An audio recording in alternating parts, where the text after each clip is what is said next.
to the stream. Today we have 10 more cars. Why is my webcam not showing up? Hold on, give me a second. There we go. There's my webcam, but it's all off angle. Why? Let's do that. And then drag out so then I have a little bit more nose space for my big schnoz. How is everybody doing today? Sorry, I am a little bit flustered right now. My sleeping pattern has been really odd this weekend. Both days this weekend, I have slept a normal amount and then taken like a 2-hour nap. Last night, that also pushed back my sleeping pattern to an even worse time. So it's been very weird. Temperatures are abnormal in Poland. Max 30 to 37. Oh god, I wish it was 30 to 37 right now. It is so cold that my knuckles actually hurt. Like, my fingers are in pain right now with how cold it is.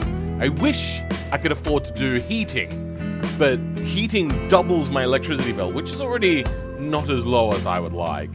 Especially being in a place like I'm in. So, me tired. I started my day with Forza Horizon 4 driving. Hopefully in Forza Horizon 4 and not the driving but in real life. Another feeling full, I went to bed at 7:30 AM today. That's usually my normal sleeping time. I want to go to bed earlier, but my body just won't let me. It is currently, inside, 8 degrees and 90% humidity, basically. Yeah, it's very cold.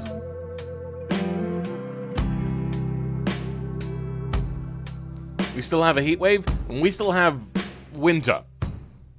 Yeah, South Australia is pretty bad.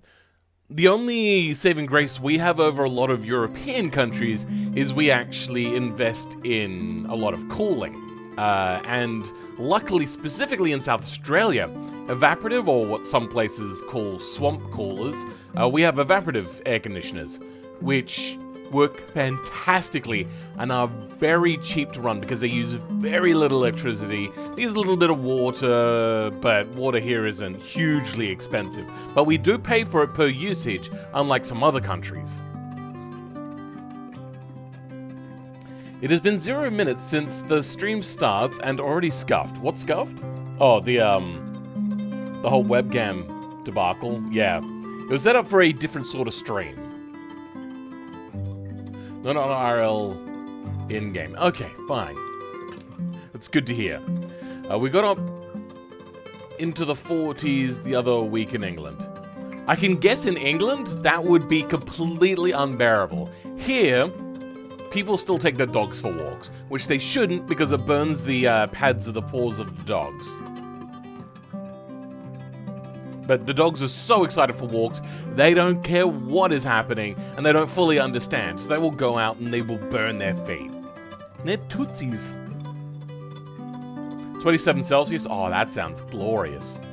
It has been so long and so cold this winter, like every other winter, it always feels like, how can heat ever exist anywhere? It is so unfathomable because it is so goddamn cold here. Anyway. Let's start saying hello to everybody. Welcome, Fried Gatorade. Sorry, I read your comment and your name at the same time. Fried Gatorade, Twisted Tea, Pro Gamer, Crownless we've got in there as well. And I did also see Groundhog. Welcome, thank you for being here today.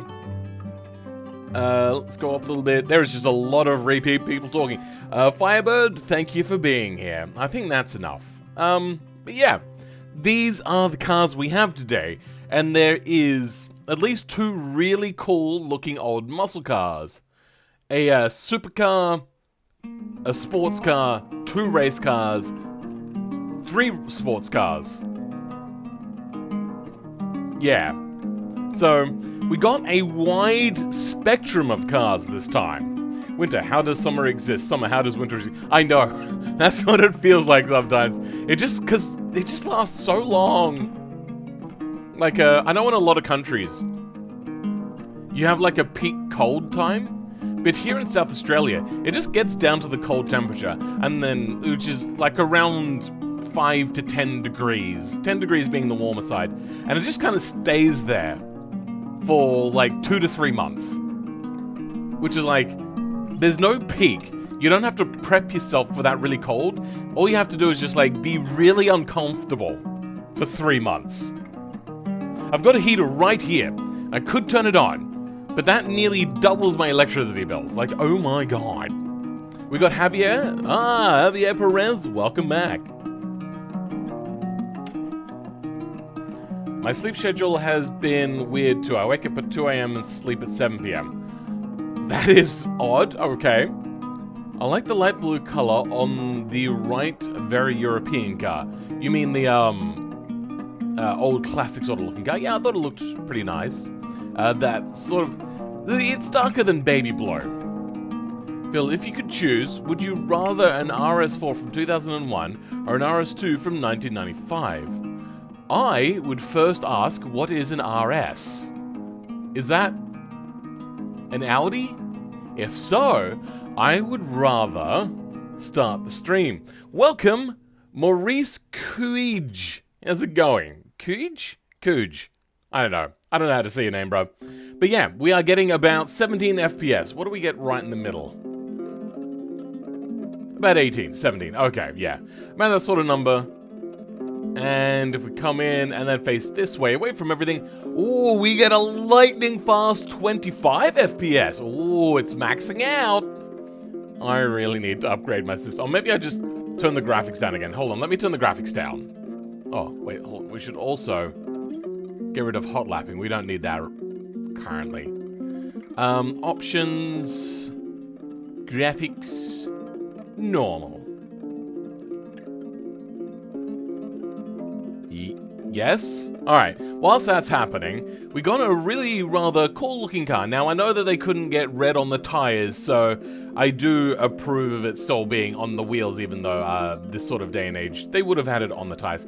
What I won't approve of is the fact that these are incredibly low profile and incredibly wide tires. Now, early radials were still a lot actually the same shape as cross-plies. So this had better be a resto mod. If not, major marks down. It's an Audi. I'm completely uninterested in Audi whatsoever. Because Audi was never here in Australia until like the late 90s. And in the late 90s, they were creating very mundane cars. So, it just doesn't really excite me. And I don't think they got into interesting cars again until like the late 2010, like the late noughties. When Top Gear was starting to like popularize cars again, and they were like, okay, cool, we have a yardstick of what we should reach for our cars. And for everyone, that was always just more power. Phil, make and poll 2001 or 1995? For what? Audis? Nah, I'm good. I'm so uninterested in Audis that I won't even bother doing that. But yeah, let's go in. This thing does look pretty good. They've done a fairly decent job. They haven't quite cleaned this up. They probably could have gotten another one, made it not so stretched out wide, and then just kind of plopped it over top there, and then maybe scaled it up in the outwards vector.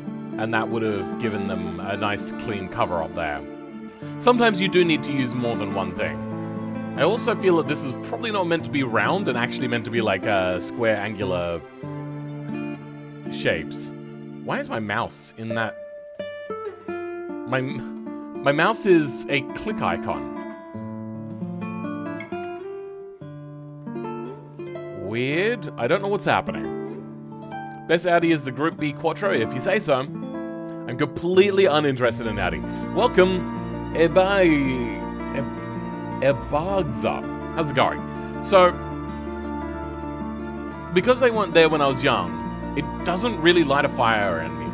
To me, I look at them and go, okay, that's a car. Like, I look at them, they look sensible and all that sort of stuff. I don't like their current business practices of making things, like, incredibly unrepairable most of the time, but I still look at them as, like, a fairly sensible car. If you could choose, would you rather have a BMW or a maxed out Mazda MX-5? Once again, neither of which really light a fire in me. I don't really care much for German cars. Like, I like them. They're sensible. I think they look okay. But an MX-5 was always seen as a hairdresser's car. And I don't know. I've been in one, and it just felt like an OG one, and that would have been in about like 2013 sort of time period. So it was fairly old at the time, like 25-ish years old. No. That'd be closer to, I don't know actually when the first MX-5s came out. I think they came out, what, like the late 80s? So about 15. No, sorry, I'm getting my years. Yeah, about 20-ish to 25 years old. It was, it just felt cheap and rattly and kind of crap. I wasn't driving it, I was in the passenger seat, so I was at the mercy of the excitement of the driver that was driving the car. It just didn't do it for me. It's the only time I've ever been in one. Need 36 IRL, but I want a Miata, so Miata? Sure. Anyway, I like BMW, but they have questionable engineering choices many times. Yeah, more recently as well. Welcome that dude, Darren. How's it going? It looks like we have 6-piston front brakes, so this has to be a resto mod. Moving inwards, we have double wishbone. That's a 60-degree V8. That does not fit in here.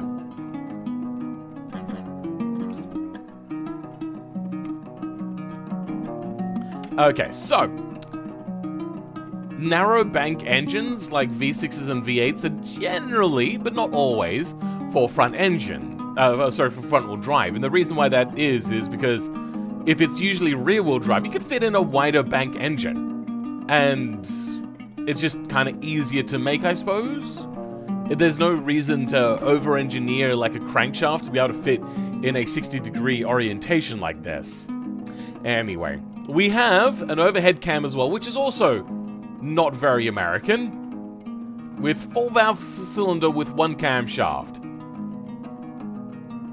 I'm going to go ahead and say there's a lot of nope on this engine. They've at least gone with a sensible sort of header on there, but if this has got 6-piston brakes and it's a resto mod with incredibly low profile, what sort of tires? I believe that's sports, yeah. With what sort of carburetors? A 4-barrel carburetor. So the carburetor is fine, manifold is aftermarket, we'll say. There's a lot of unusual choices that I don't entirely agree with. Welcome, Flame Z, to the stream, but how you going? Yeah, engine gets a big fat old 2 out of 10 because it's got 2 things right.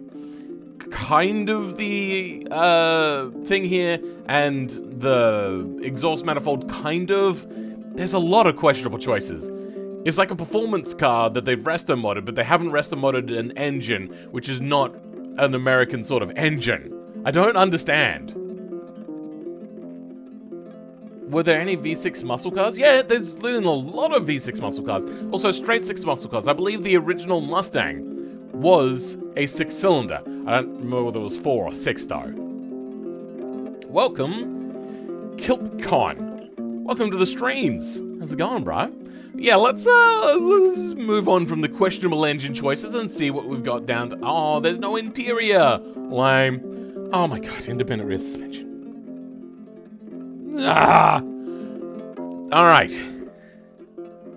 Independent rear suspension is a relatively modern sort of concept that isn't very cheap. And by modern, I mean 1960s onwards is generally when you saw a lot more of independent rear suspension. Americans were more about like the feel of the car. They didn't care so much about the handling. The power was quite important, and the comfort. Independent rear suspension didn't really come into American cars until kind of the 80s, and didn't fully take over until the 2010s, when like the last of the muscle cars took over. So, unless this is like a really weird resto mod, I'm going to call a no on that as well. And then we got 6-piston brakes in the rear as well, which I'm also... Are those... I don't think that's carbon ceramic. I think that's painted. So, yeah. Also, your tires are coming outside of the wheel fenders. Bit weird. And then on the rear, because the lighting in here is very weird, I can't tell. You've done strange stuff with the rear bumper as well. Okay. Have you been busy voice calling with what? That is a very weird thing to ask, Firebird. Oh, video. Okay. It was a 6-cylinder, however, in that spec, it wasn't really classed as a muscle car. Well, no, because muscle car didn't become a term, I think, until the 80s. At that point, there were sports cars, or if they were high-powered muscle cars, which we would call today, they were called supercars. Even if they were only super in a straight line. So that statement doesn't exactly hold up water, unfortunately. Oh god, the wheel's clipping the fenders. I mean, it's a common sort of thing. I do it only if I'm trying to get more performance and don't care about the realism of the car. Otherwise, I do try to make sure that they tuck under a bit. We all hate when the... What? Crownless? Oh, the wheel clipping thing, yeah. When you weren't there when Flamesy was on a call on speaker with his girlfriend whilst hanging with 10 people in Automation Discord. Oh, okay. Yeah, that's unusual. Sure. Alright, let's move on to this car now. The front actually looks pretty nice. There's enough detail in here that I'm happy enough. This is doing pretty good. I do like your choice of grill, even if it is blocked off. And down here is also blocked off. And here is also blocked off. And here is also blocked off. But these little side vents here also blocked off. A little bit down here, that's also blocked off. I get the feeling this thing is going to overheat. Anyway, let's move in and see what we... Oh, okay, we got reversing cameras. Oh, sorry, side cameras instead of side mirrors. Is this meant to be an EV, maybe? I'm unclear. Let's go in and see what we've got for brakes on this thing. Cool looking wheels. We have... that's sports, right? Hold on, what were the tires on this one? Is that semi-slicks from old Automation? I think that is. Alright, well that's a choice. Or maybe that's sports on old Automation. I don't exactly remember. They're both Dunlap. So yeah, I think this one is made in old Automation. I mean, blocked off vents sounds realistic for a new car. These are all blocked off, bro. Yes, I was making a remark on... Yeah, cool. Alright, let's move on. We have 4-piston carbon ceramic brakes. That's a lot of money. Like, a lot of money. What is it? McLaren charges like $20,000 to $30,000 extra for that? Yeah, I'm not a big fan. Anyway, we've got double wishbones, and then a big V10 dual overhead cam, 4 valves per cylinder, variable intake, twin-turboed engine in the front. With front drive as well, so this is not meant to be a race car of any kind, not a homologation special or anything. This is just meant to be for the sport of it. This thing is bazonkers.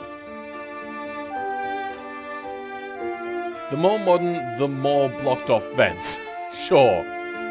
You like the look of this car? I mean, I like the look of this car. It looks pretty good. Anyway, coming down, it is not just front-wheel drive. We have all-wheel drive with multi-link and 4-piston... Wait, 4 or 2? 2-piston carbon ceramic brakes. So I'm guessing because the front engine is so heavy, they may not need extra rear brakes. But I still feel that this one might be a little bit unbalanced on its braking performance. So we'll see when we get that on the track. But yeah, the back end looking very Aston Martin-esque. Looks pretty good. Nice and clean. Details. Maybe this could have been a little bit wider. Got a variable wing on there. That would have been cool if, yeah, there was a way to actually make wings properly functional. Is that an air curtain at the back of the car? Odd, but okay. We do have what I'm guessing is a bit of an air curtain here. Comes out and then pushes the air around here. I think the camera may not work due to the size of the rear fenders. What? I don't... Okay, sure. Does anyone know a 427 V8 blower mod? No. Anyway, I mean, I know how to put one on a car, but yeah, no. Then we've got this car. Wait, hold on now. You know, actually, I didn't look at the interior of this thing. The side of this actually looks okay as well. I like the fact that they were able to get a door handle on some extra body sort of dimensionality. I think that's pretty cool. Well done there. Fairly modern interior. A single gauge that is just for RPM. I'm guessing this thing is meant to have a HUD, but there's no projector there. Sure. Got some sort of DCT sort of shifter. I think that might be the wrong way around. So I get why you've done it this way, so then like can be further forward but towards the driver. But I really feel as if what you're meant to do is grab onto the shifter. So then you can, wait, hold on. Yeah, so you can grab onto the shifter and pull it backwards if you need to. Here you don't really get like a satisfying grip on it. So that's why I think it would turn the other way around. Also, this side is fairly flat. And this side looks like it has a button. That button would be for the thumb. So when you're sitting here, your thumb is going to be resting on this side. So yeah, that should be the other way around. Anyway, a little bit of a shitty HUD that's very small and minute. It's a 2+2 sort of thing, but actually got some decent room back here. Well done. Leg room? Oh, actually pretty big. Well done. Got a mirror in here. Sun visors? No. Carbon fiber roof? Yep, carbon fiber roof. So, interesting. Full bucket seats though in the rear. I feel as if you probably wouldn't have full race bucket seats in the rear for a few different reasons. One would be price, and two would be they're a little bit harder to see around. You don't have like a smaller headrest with thin pegs on them. We need some supercharger for hood scoops and automation for dragster main cars. Is that not in yet? I suppose I haven't checked. Look where the wing mirror cameras are and you'll see what I mean. What? What are we talking about, Twisted T? I think the cameras may not work. Oh! The cameras may not work due to the rear fenders. I mean, they are facing outwards quite a bit. So, I mean, you're getting this sort of angle. That's pretty good. I mean, you still get your blind spots, but like a normal car, I think that's absolutely fine. So, yeah, I don't think that really bothers me. So yeah, actually a pretty decent looking car on the outside. Tires are a little bit low profile though, and that could be an issue. I don't know how to make interiors, so if I want to make cars, I can't make some if I ever wanted to. I mean, just practice and patience. Now, we've got this absolutely incredibly detailed car. This is not a painted on livery like I did the tutorial on how to do that one time, but this is made out of all fixtures. So there is a lot of stuff here, and it is hurting my performance. And that's not it. I mean, I don't know how to put stuff inside. 3D placement. There's a button for it. Yeah, it's pretty easy. Just try out all the buttons. All of the buttons do different things. They're worth learning. Anyway, I do really like the look of this car. Is that also a blocked off vent? No, that's actually got just the, that's an intercooler. I'm guessing that's meant to be a radiator, but yeah. Nicely done. They've got cat eyes for headlights. Interesting. This, oh wait, no, I think they said that this is meant to be a resto mod. So it would make sense that they've done some more interesting things than the base car. I like the lower lip, that's fairly good. Unfortunately, this isn't cut out here, so yeah, that hasn't worked quite right. Number plate is sticking out a bit too far, I think. I don't know, maybe it's okay. Sure, whatever. There is a few YouTube tutorials on interiors. Really? Oh, okay, I haven't checked that out yet. I tried other one and it didn't work. I don't know what you mean by that.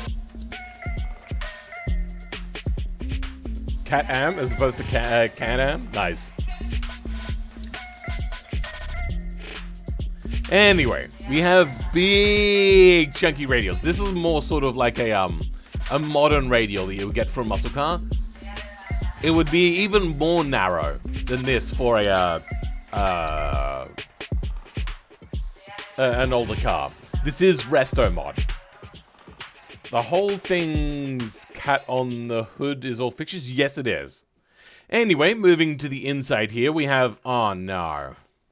I get Resto Mod, but carbon ceramic brakes are goddamn expensive.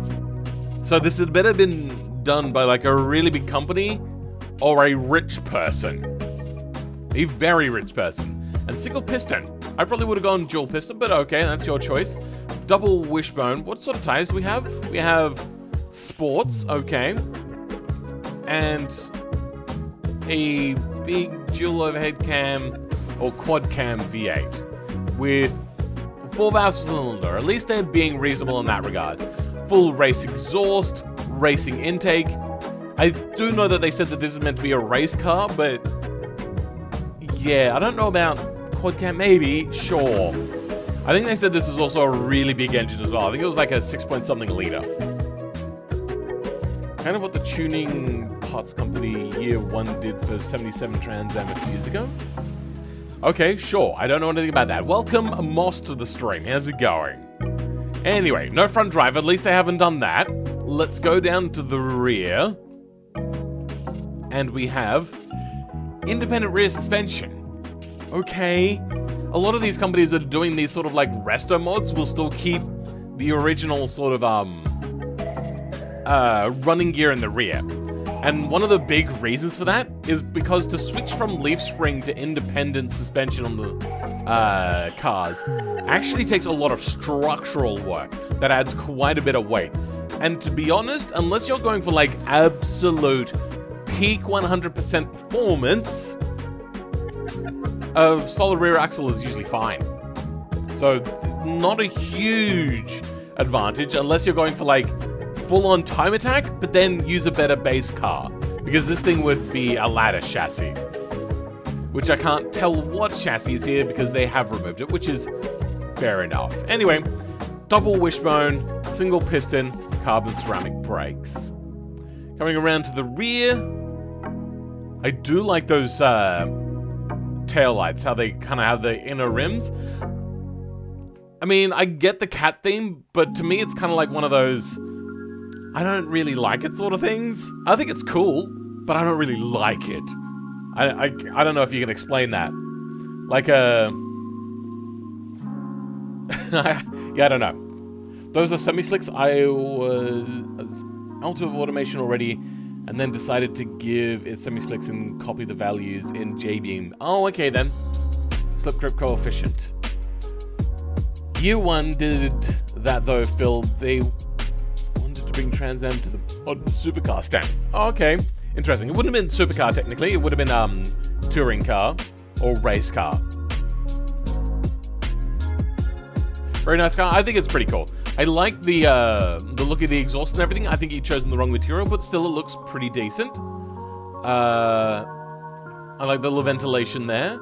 I like the T-tops. Nice. Moving inwards, we have a handbrake right next to the gear shifter. Does that happen very often? Isn't usually the handbrake like further back or something? So then like they don't interfere with each other or mix up hand grips and stuff? Oh no, slip grip coefficient changes, I meant to say. Okay. But still looking pretty cool. Got old school electric windows. Got a sat nav in here. Fully custom dash. Get the feeling that you're going for a little bit of a, what's we call it here? Singer with Porsche right now. With a updated interior and stuff. It looks like a Ford GT. No car here looks like a Ford GT. What is wrong with you? Anyway, 2 seats and then basic old school seats in the rear. Got seat belts. Ooh, fancy.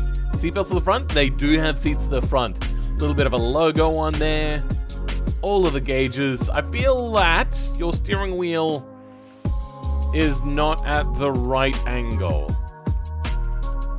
No, maybe that is the right angle. Okay, then. It's so futuristic, very cool. I wouldn't say futuristic. I'd say retro modern is what I would probably call it. Welcome, GB54. How's it going? Is this supposed to be a Firebird? Fire cat, I think. Never afford the insurance on one of them? What? Anyway, it looks like an Aston Martin Vantage. Oh my god, oh, you guys suck. Alright, let's move on to the next car. This is, I believe, using my Porsche 804 body, except I don't remember having this issue on the rear of my car. So I don't know what happened here. I know that one person took my Porsche 804 and then modded it to have no top canopy part there, which they could re-release the mod if they wanted to and just have like a no canopy version. Like, I'm fine with people taking my stuff. I would like to ask that they put in like original credits, but there's no real need for it if they wanted to release it.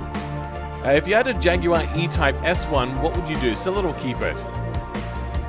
Probably sell it, because they don't really float my goat, and they are worth an absolute butt ton. Welcome back, not a thing! The first 3 cars. Alright, so they've got no ventilation on the rear as well, which is a little bit weird. They would have had a lot of ventilation on this car. Let's see what we've got. We've got solid wheels. Very much of the era. I love it. Then we have... oh, we have disc brakes. Okay. So this must be, like, newer than 1950s. Because the early 1950s, even on race cars, they were still using drum brakes. So we'll have to look up, actually, what they reckon this year was. Is that meant to be... oh, that's to, like, fix the whole suspension poking through the car sort of thing. Nicely done. I mean, it looks weird, but I like the quirkiness of the whole vehicle as a whole, so I think it fits. If you have an auto... would you sell it? AutoZam, I might keep it for a while, then sell it. Anyway, inside, no front drive, good. Interior seems interesting, we'll get to that in a bit. Then we have a straight 6, okay? With individual trumpets. Now, there is ways of making the exhaust individual, like, firing things. I don't know if they would have done that. I have done it once, and that was on an updated version of the Ferrari... whatever that flat Ferrari engine version Ferrari was. I did 4 exhaust pipes for that. And it is a pain in the butt because it is not clear at all how that system works. I mean, I tried it a bunch of different times and it just kept on having issues. What is this meant to be? Is it meant to be some sort of feed-in sort of thing? Interesting. Weird. Plays into the quirkiness, but I don't know why there's like a flange in there. I feel as if this thing would have been like... oxy-welded together. Usually the fuel tank would not go next to the engine. I do like the idea of you trying to add some lore, though, to have the fuel tank there. I think that's a rather interesting idea. The fuel tanks in real life, though, on this car, like every other car, would actually go on either side of the driver. That way, if you get, like, hit anywhere, the fuel will instantly burst and spread all over the driver just to make sure that they're going to get cooked well done. Anyway. Bar guy suspension? Yeah, a little bit.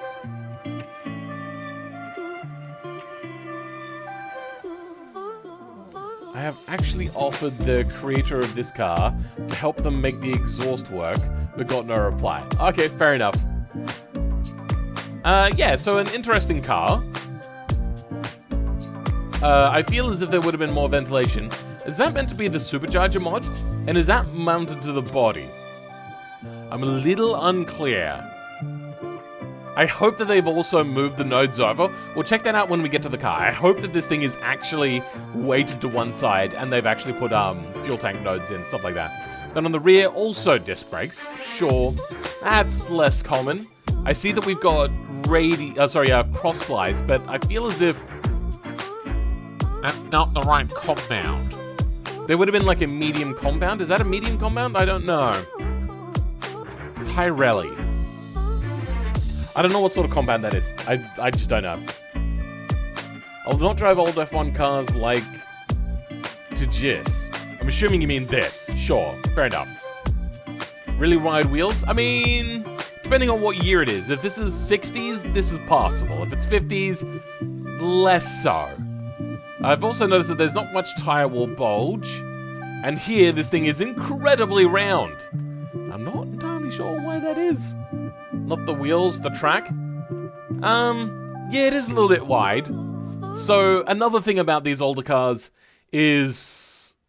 I'm not sure why. Maybe they just didn't really know very much. But the track width of the car was basically tucked up against the sides of the car. This actually doesn't feel too bad. I think you've got just enough for, like, steering angle. And yeah.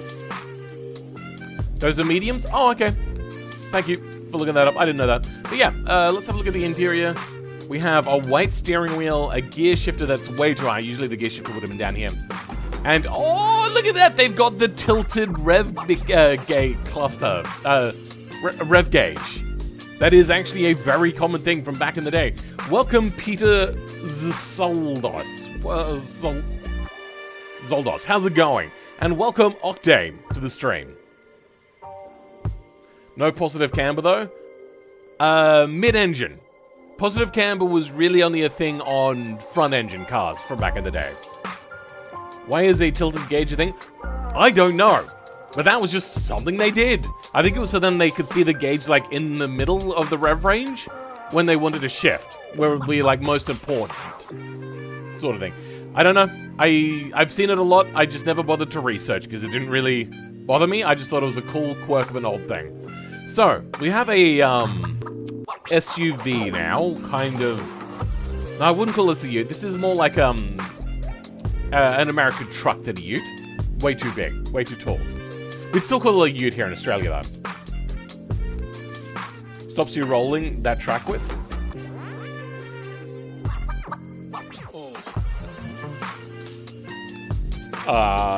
You mean it being wider? Would you rather a 2019 Porsche 911 GT3 RS or a 2018 911? I am so disinterested in Porsche. I'd be given one, sure. I would love it. But... I don't know. Porsches just haven't really ever done it for me either. You know what I think it is? I think it's German cars just don't really float my goat.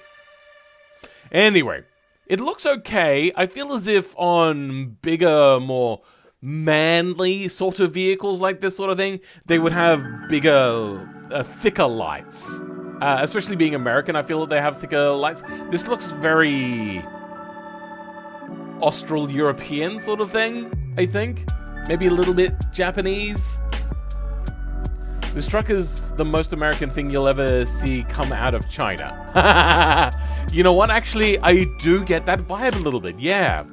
Let's go in and see what we've got for wheels. We have medium compound, I believe that is. Radials. Decent 6-lug wheels. Well done. Let's hope that this is all-wheel drive to justify that.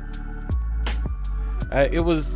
tilted so that you didn't have to take your eyes off the road when you change gears. Okay, fair enough. I think the lights are at the bottom. Yeah, there is lights at the bottom as well, but there is lights up there as well. I did see that.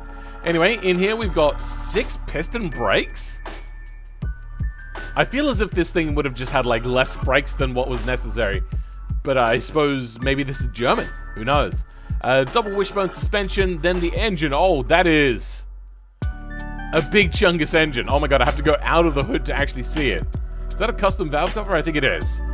We have a 4-cylinder. Is that individual? That is individual throttle bodies, and that is a custom-made throttle body.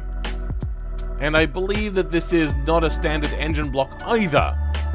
The exhaust is a log that does not go into a turbo. So it's naturally aspirated. Why is there 2 exhausts? What? Oh my god, there's 2 engines. Okay, I didn't even pick up on that. Wait, they forgot to remove the original engine, which is like a flat engine. Or is that meant to... They kept that there as maybe a crankshaft joiner. Okay. So we have, is this a U configuration? I can't actually remember what this, It is called a U8? Okay, then. Utility compound, that is my truck. Oh, okay, then, cool. Yeah, a U configuration engine. US truck? Big? Sure. I mean, it doesn't feel very American. And then, yeah, this very peculiar engine. So the reason why I would say no to this engine in most circumstances, unless there was like a quirky company that didn't know what they were doing, you're putting a lot of stress on like this interconnected part here, I feel. And if you're trying to get a lot of torque into a car, this would prove to be more problematic than not. But at least it'd be cheap. We have also front drive, okay? So it is all-wheel drive. Everything being so big and chunky, I'm surprised that it has independent suspension and not like a solid axle, like the rear has. Solid axle coil springs. And then disc brakes with something. So no automation isn't showing it, unfortunately. Coming out, the exhaust is fine, sure. I wonder if they do have 2 audio sounds running and 2 engines. That would be interesting. Welcome, Arda the boy. How's it going, bruv? Your 8 engine is clearly interesting, but why? Why did they do it? I don't know. This truck is actually relatively small. It's the size of a Ford Ranger and only a bit bigger than a Toyota Hilux. So it's not that small. It's just not American versions of big. Still, a Toyota Hilux in Australia is considered pretty big. And in most of the world, just not America. There is lore on this one on... to this on the red. Okay, fair enough. Yeah, so interesting. We've got 4 doors, and we have 5 seats. Not bad, decent room. Automatic, feels very American. It feels very modern in the front here. So why does the engine have such a weird quirk? Or why is the engine itself just a weird quirk? I will have to look into that. In South Africa, we don't call truck or ute, we call bakkie. I think I can tell where that terminology comes from, because there's something to do with the back of the car. So, like, you've got a bakkie where it's not a normal car on the back. Something like that, or you put something in the back. That makes sense. Unless there's something else to it, but I can kind of understand how that would catch on. May mean something different now, but yeah. A little bit flat on the front, considering the rest of the car is so geometrically complex. The front has detail on it, but it is quite flat. The hood is also incredibly bland. There is no detail on that hood whatsoever, compared to, once again, the side of the vehicle, which is really overcomplicated. Welcome, hi Simon, how's it going? Also single windshield wiper life. From huge car to small car, yeah, this is one of the smallest bodies you can get. Cool looking wheels. I approve. Yeah. Anyway, we have 2 piston vented disc brakes on McPherson strut. Interesting. So this is meant to be more of a budgety sort of build, not full-on balls-to-the-wall sort of thing. In the back, we have the engine, which is an east-west inline 4. Is that full valve cylinder? Nice. Single turbo, sensibly sized. Independent rear suspension, double wishbone, single piston vented disc brakes. What was on the front? 2 piston. Okay, so the brake bias is way too far to the... Sorry, I spat a little bit there. Way too far to the front. Unless they've done a lot of rebalancing to bring the brakes back to the rear, this is not a good brake setup. We will try it when we actually drive it to see how it actually handles. Though they may have pulled off some magic, who knows? But generally, you don't want in BeamNG for a sports car or a race car to have too much more forward than the rear, especially if the weight is in the rear. Bakkie is African word for truck. Oh, Afrikaans word? Oh, okay then.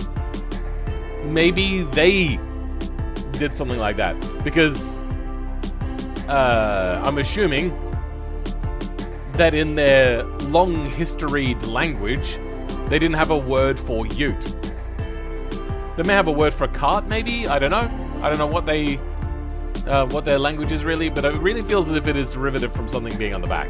And it feels as if the rest of the population caught on to it due to the fact that it kind of makes a little bit of sense.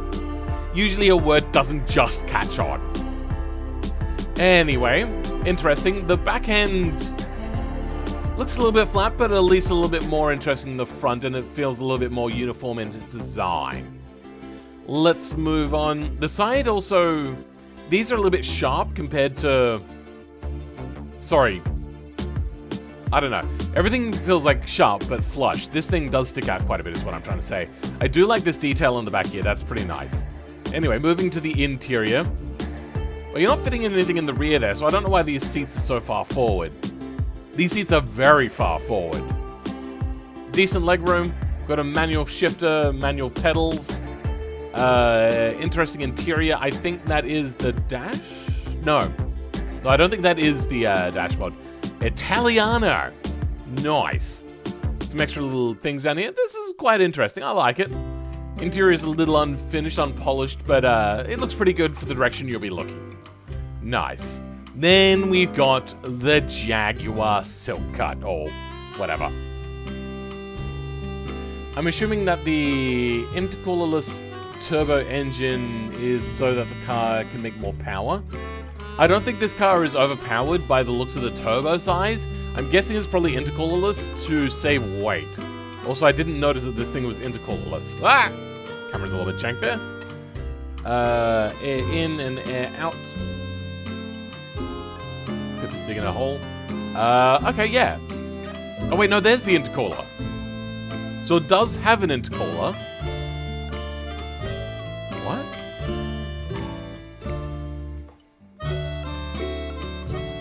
I know what this fixture is, but I don't know why they've used it like that. Why don't they just have the intercooler going the entire width? And then have an extra one in here? I don't know. I get kind of why they're doing that, but that probably just saps a lot of power to go from intercooler to intercooler like that. Realistically, unless this was like really high powered, one of these intercoolers is probably actually enough for this engine. But I feel as if, because I'd had to drive this one around to get it lined up, that it wasn't like really super high powered. I feel that one intercooler probably would have been enough. I'm guessing this thing probably has somewhere around like 200 to 250 horsepower. That would be quite nice for this sort of car. Maybe a little too much, who knows. BUHL style of it? What? With my mum being South African, I can confirm that the country speaks multiple languages. Yes. They use the same word to mean the same general thing. Yeah, Dutch is an Europe of Africa. What? Don't know what you're trying to say there. Rear-mounted eyeball? Yeah, I like it. East-west. Alright, let's move on to this one again. I feel that the wheels are a little bit too shiny for this car. Let's actually have a look at the, Jaguar, Type... No, not Type C. Jaguar Group C. I hate it when it does this now. Yeah, it's a very dull sort of material there. Hey Pippa, how you doing? She just wanted a bit of attention now after she dug a hole. Then we got this one, which is a little bit more accurate.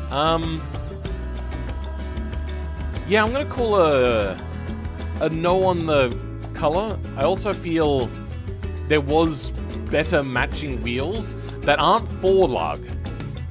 This would not be a 4-lug. It would be a single lug, but at least a 5-lug, please. What do we got on here? I think that is a single lug. Yeah, that is a single lug, yeah. But no, the wheel just doesn't seem to suit. I believe there is wheels like this. No, that's the wrong one. That's the wrong one. There we go. There are wheels more like this that also have the ability to paint multiple colors, where you could have had that on the rim as well. Welcome, Jumbo Jacob, to the stream. And Border 140 team, how's it going, bruv? It's not like South Africa colonizing the Netherlands. What?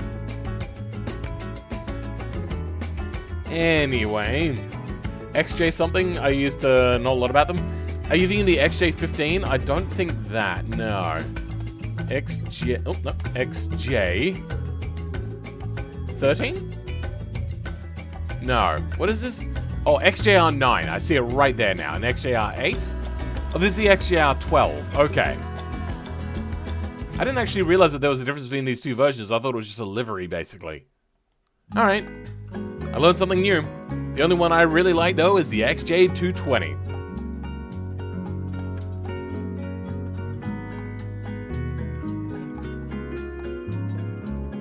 Parmalat? Oh god, please no. Anyway, let's get away from Parmalat and have a look at what we got for the running gear. We have 2-piston, vented disc brakes.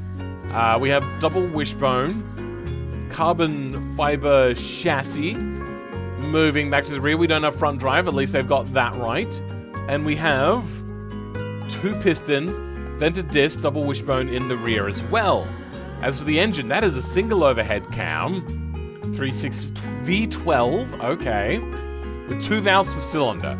That is very much like Jaguar to just take what they have. Which is fair enough. Talonal wrap? Oh, yeah, no, now I have no idea what you're talking about. Yeah, you snuck that one past me. Oh, Phil, you hit 4K subs? Yes, I did. I hit 4K subs yesterday. Lettuce? What? Anyway, moving on. It is individual throttle bodies. That is individual fuel injectors as well, so that's multi-point. Not bad. Ah! Let's not, yeah, go ahead.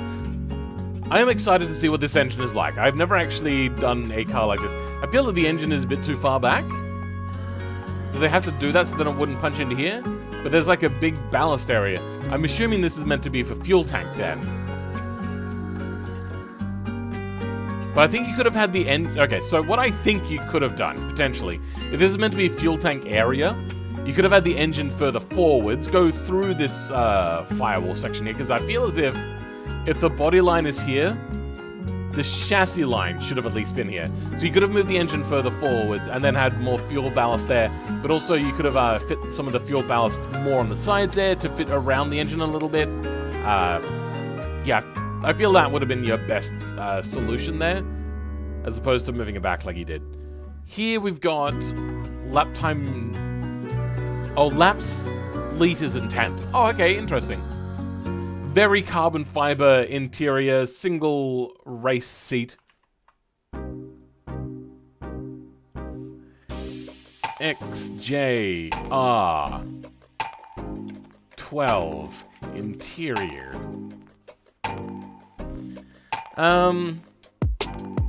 Yeah, this still feels a lot like a fighter jet in here. And this one doesn't really feel it. XJR 16, XJR. Yeah. I feel as this has been updated, though, with these screens. I feel as if those screens probably didn't exist back in this time period, because I'm guessing this is like a mid-80s. Congrats, Phil. Thank you very much. It's all down to you guys. I mean, I did away with the default chassis and made your own custom chassis is also an option. Okay. It was that far back IRL, the space was used for fuel tank. Okay, fair enough. Wait, Parmalat is not South African? I have no idea really much about Parmalat. Apparently Parmalat does more than just milk. Apparently they also do orange juice. Two things that mix really well. Anyway, now that I know the engine is so far back, that seems really, really bad weight distribution. Let's have a look at rear suspension.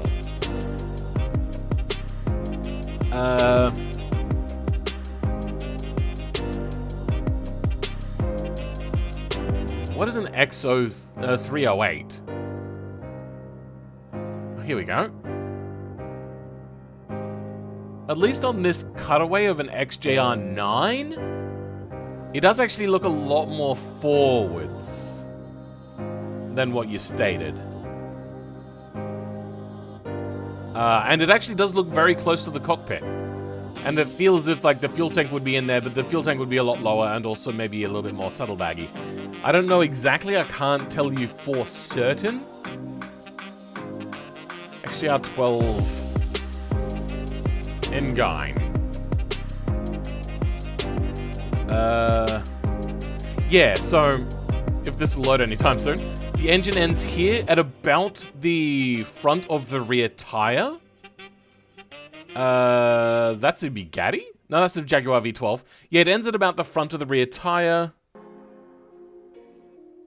A lot of these are looking all the same. Once again, the engine ends at about the front of the rear tire. Where your engine ends, behind the midpoint of the rear tire. So that's kind of what I was getting at. I thought XJR12 was really early 90s, was it? I thought at that point it would have been the 3.5 liter engine. 3.5 liter engines. XJR12. Let's have a look. Even still, I don't think they would have had those screens back in the 90s for these cars. Production 1990. Okay.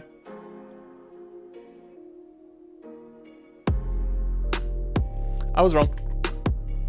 If I look up the Red Bull X 2010, that's that weird F1 sort of looking car concept for Gran Turismo, right? Very hyper, only gets 2 hours of sleep. What? What are we talking about? I'm very confused. Anyway. Important question. Did it have a windscreen wiper though? Oh, called out. No.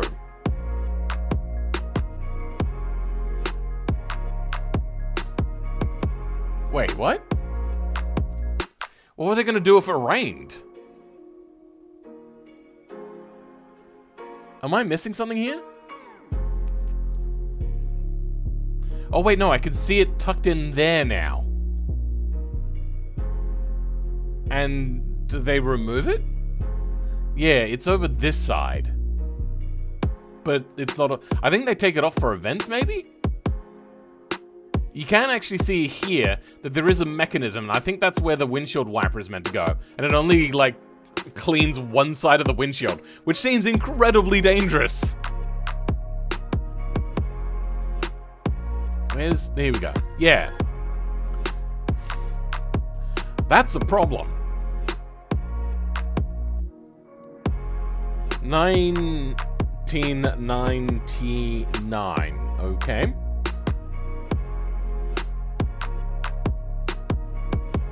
What a fail mistype? What? I'm so confuzzled. Welcome, Mr. Very Smart. So a Porsche XGR 962, what? I'm very confused. If it rains, they go faster. Okay, that works, She has a... Okay. Maybe they took it off there. Was no prospect of rain. That seems like more effort than what it's worth to bother going to the effort of taking a windshield wiper off. But there's a lot of pictures here without it. And there is a few with. What I'm noticing is I think all of the new pictures of the car don't have the windshield wiper. So what might have happened is they lost the original windshield wiper and they didn't want to just put on willy-nilly another windshield wiper. That really does sound like a thing that happens with Jaguars or just race cars in general. So those two put together, feels like something that would happen.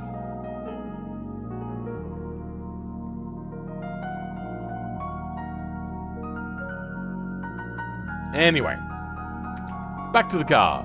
I'm interested to see how it actually drives and handles. I am going to be driving it only with a controller though, so here's hoping that it does well. Let's have a look at the... We're all a little too frontwards. Yeah. Anyway, does this have the... oh no! They didn't put the slant on it that it needed. Okay, so...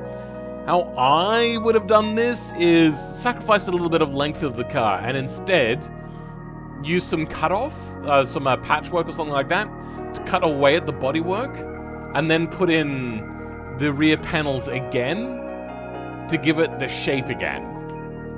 I mean, you wouldn't even need to have done the rear end plates for that. Let's have a look at the rear of this thing. Does it not have any taillights? Yes, there is a taillight and I think a vent. Why is that picture so small? How many pictures of this do we have? Just the one? Great. Oh no, here we go. A little bit better of a picture. Yeah, so it does have like a generic, probably is the way I would describe these rear taillights. I guess they're probably more meant for trailers, which is that's what this looks like, except there's no reverse light. Yeah.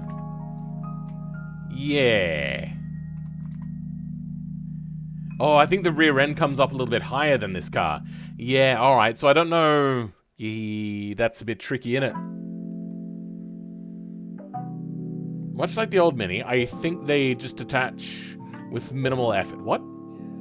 Did a lot of digging. Look at the... Mr. Miner is here. Ringu, what? Oh, welcome, Ringu. How's it going? Much like the old Mini, I think they just detached with minimal effort. Yeah, it's usually one bolt. Sorry, one nut, which is like how it is on all cars. Which is why I'm assuming that it went missing. Should listen to Megalo Strike? Sure, not much of a music person, but welcome, Thumper. Oh, you're going now, Thumper? Okay, I'm only reading the chat now. I'm kind of reading it out of order. The one you were looking at said XJR6, not 12? Oh, okay. XJR6 212. That is XJR6. I'm guessing that they all used like a very similar body.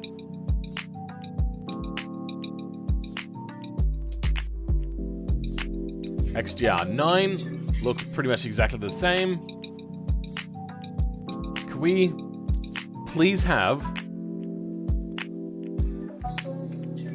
a back picture of the XJR12? XJR12, Lamoka. Ah, there you go. You are right. I've also seen that they got a vent here. Did they put that in the right place? No, but there's also a different livery, so it might be a different build of the car. Yeah, okay, so it's a different livery, different build of the car. Very weird things happened. Looks very nice. I thought it looked pretty cool. Hey Phil, what car is the ugliest in 1986? No idea. Okay, that dude Darren, catch you next time. I am going but not quitting stream. I will still be here, have fun. Dave, I hope you get more subs because I thank you very much. Alright, so this is, I'm guessing, a little bit more of a beginner sort of car. They have gone for a completely custom front end, which I do approve of the effort. Unfortunately, it ends up looking a little bit jank. It's a little bit hard to explain everything because they've gone for such a unique sort of design. I think the first thing to point out is your grill mesh.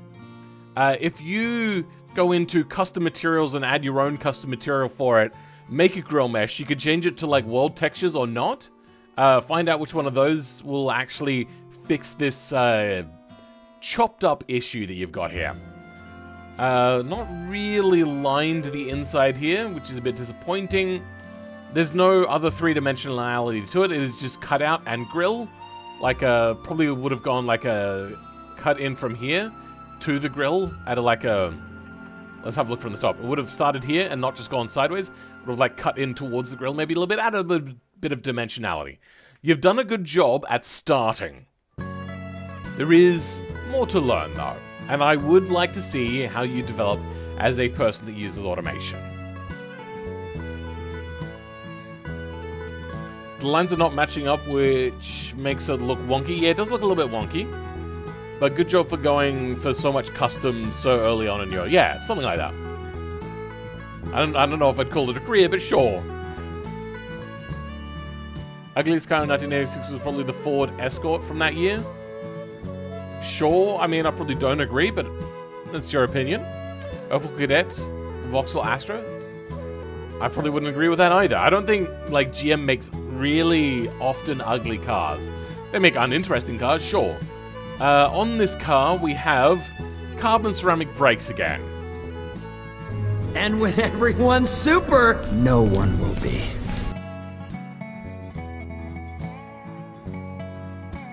Oh my god, I just noticed the engine. Anyway, 4-piston, carbon ceramic brakes, double wishbone, then single overhead cam, V8. 4 valves per cylinder. Very much disagree with that. Especially if you're like running a car this modern. Nah, bro. You're going to be having dual overhead cams for this. I did the grill... I'm assuming that's meant to be spelled with a K, kinda last minute. Okay.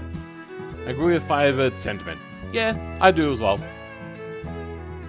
Also, welcome, Ibagza, to the stream. Thank you for submitting your car. Individual throttle bodies, then... that sort of exhaust going into the turbo. And when everyone's super, no one will be. No, probably not. There's some contradictions here. Like, they've gone to so much expensive, but yet they go with single overhead cams. It's probably not going to happen, bro. Probably not going to happen. Anyway, moving along. Wait, do we have front drive? Ah, this could be used for homologation. Sure. It's coming down to the rear. We have independent rear suspension, push rod suspension, okay. Probably also not going to happen in a non-supercar. Carbon ceramic 2 piston brakes in the rear, okay. Let's hope that they don't have too much front bias on their brakes. That is a sports compound, I believe, on the rear. Oh, sorry, on the tires. I see that you've tried to also do some interesting stuff on the rear, and it doesn't look bad. It just looks a little bit offline. Like, there's body lines here, and you've not really followed them very much, and I feel that that's kind of hindering it more than helping it.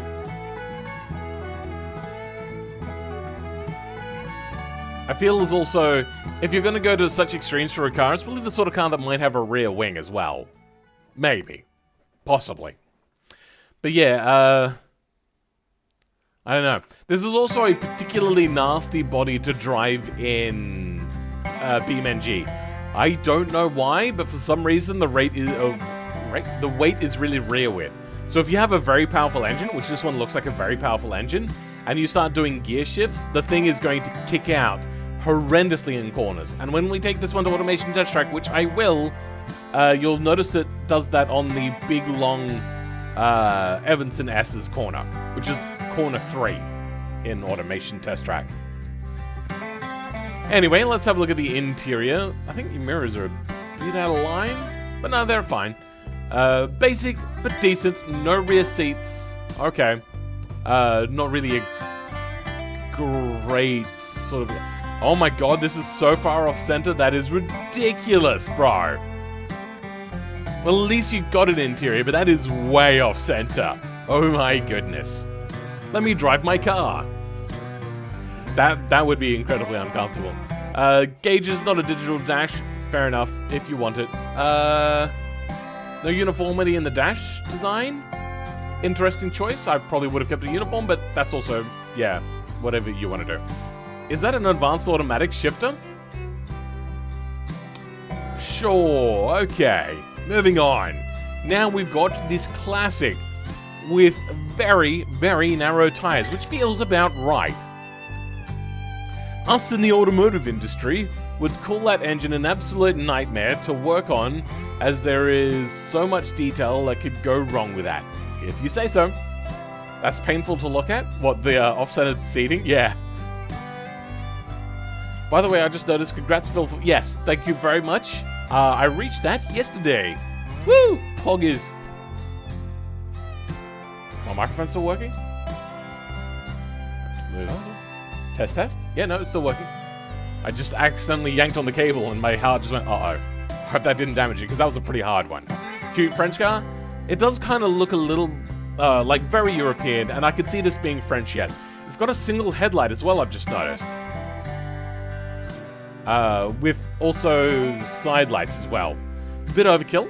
Probably don't need all of that. Does anybody know what this is meant to be? This almost looks American? Is that an Arizona flag? I don't know.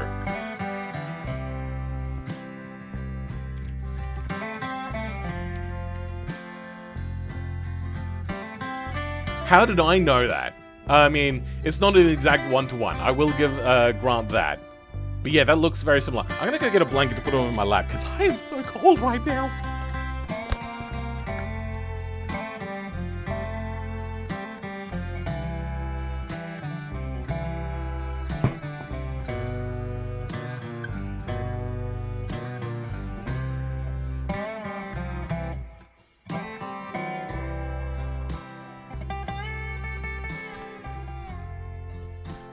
I accidentally dragged the blanket over Pippa's face. She was completely unfazed by it, though. That's Arcana from Automation. I thought it might have been an automation thing. It's just I didn't know that one well enough to be able to make that distinction. I just knew that it looked like something else I knew.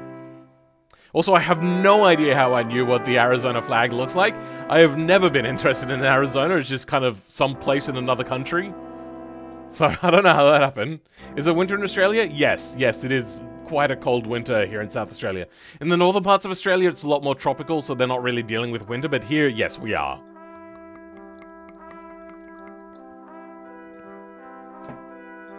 And houses not having heating is very, very common. Anyway. They've also just cut away here. They haven't actually put any sort of, lip here. I kind of disapprove, but I understand why, because there's no, like, mod stuff for that. I might make that mod again. I feel as if they've also taken this through Blender, as this is not exported from Blender properly. So we'll see if they've done any J-beaming on here. We've got... That looks like an all-terrain tire, I believe, on cross plies, on a steel wheel that doesn't have any sort of internal design. So I don't actually know how many bolts it is, but I wouldn't be surprised if it was 3 or 4. A solid front axle. Is it a dumb axle? Or a dead axle? I think that's a dead axle as well. Interesting. Alright. Nicely done. Drum brakes as well. Very low budget. And once again, somebody's gone for a boxer engine. Sure. Your choice, I suppose. It's already a very quirky engine. Vehicle. With having leaf springs on the front. It's less common. Kind of looks like a Figaro. A little bit, yeah, I get that. A little bit bigger than a Figaro, though, by the look of it. Maybe that's just the overall proportions, though. It's a Panhard Dana from 1959. Okay, then. Panhard Type Z. Dyna Type Z. I have a flat 700 horsepower. I have a 700 horsepower flat 6. Sure, cool. Okay, great. What do I do with that information? Welcome, Supra Mark IV. How's it going? Is it winter in Australia? In Poland, it's melting in 32 degrees Celsius is like a nice medium temperature for South Australia. South Australia doesn't have much like a wild weather, but what it does have is like cold enough to be uncomfortable and some of the hottest weather, and also it's the driest state in Australia, which is the driest driest inhabited continent in the world. It is giving trucker vibes. What are you talking about? Welcome, Dimps420. How's it going? Someone should make an old car that is... Sure, good, okay. Space Warrior, I have... I think it's a bit less for me. What? Oh, the temperature. Anyway, coming down here, we have... short cast exhaust. I probably would have guessed that this would have had log exhaust to keep price down. Push rod cylinder heads. Fair enough. And 2 carburetors. Are they trying to go cheap on this car or not? Because I feel as if this thing would probably come with a single 2-barrel or just a single 1-barrel carburetor. Anyway, moving down to the rear, we have rear-wheel drive with leaf spring and drum brakes again. Alright, a very basic, unique sort of car. Back end, yeah, looking a little bit Figaro, but still, once again, a little far back. Moving to the interior now. Oh, looks like you're... Yeah. You don't have a lot of room in the back here. Why is that? Can you not move the seats any further back? I feel as if you could have moved these seats a little bit further back. Like, look at this extra leg room that could have been transplanted to the front here. As it sits, that's not going to be the most comfortable sort of car. Not bad, though. You've at least got most things in here. I see that you've tried to go for a custom steering wheel, but have got the materials wrong. Alright. I'm assuming that's why all of the bumpers look all jank as hell with being polygonal as opposed to smooth shading. I might go into doing this one day. There is also meant to be a fixer mod for Blender and automation cars, so we'll check that out at some point as well.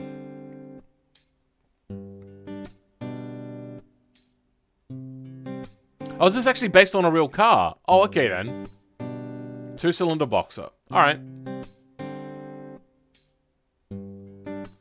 That term I can live with. I prefer a warm day with a tiny bit of wind. That's kind of perfect day. What humidity, though?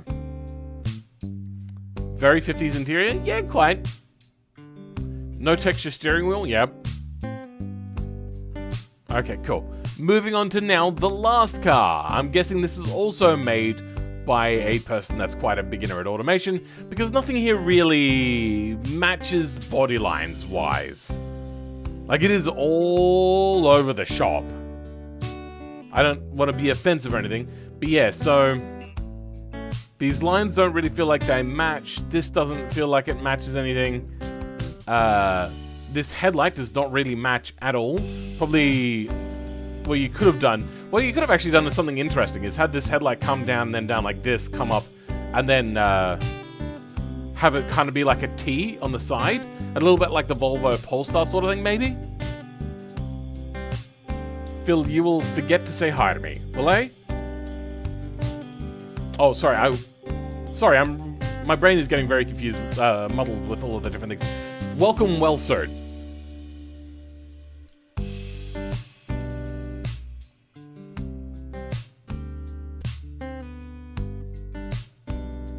Anyway, not bad, just not very polished on their design choices. What is this meant to be?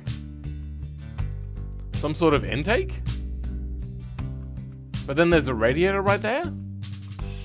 What the flip is this?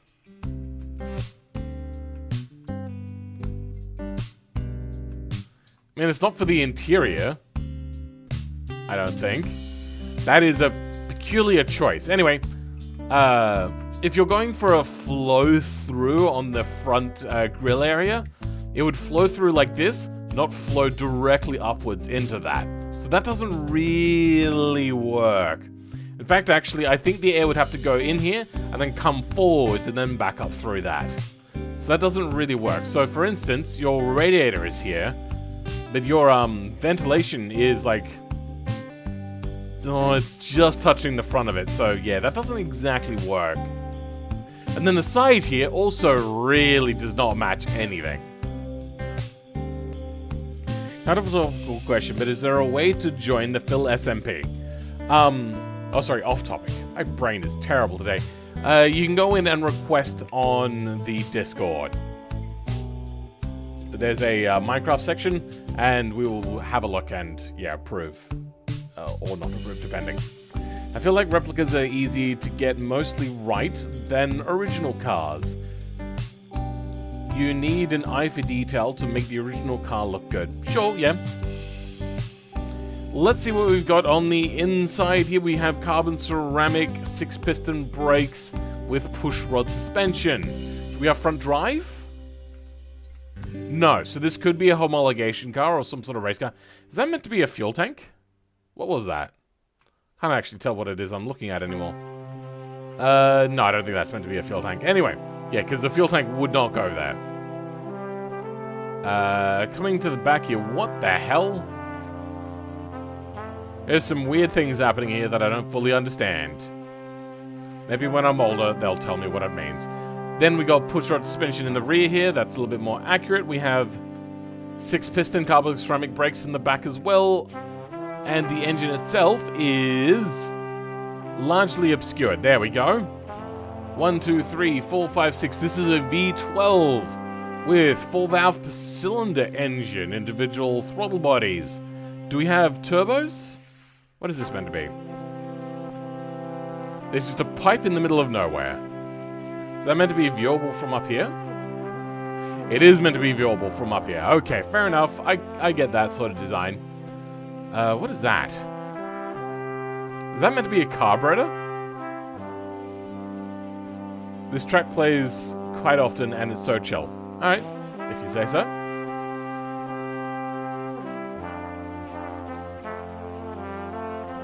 It is given Neo EP9 vibes? What? I don't know what you mean. Anyway.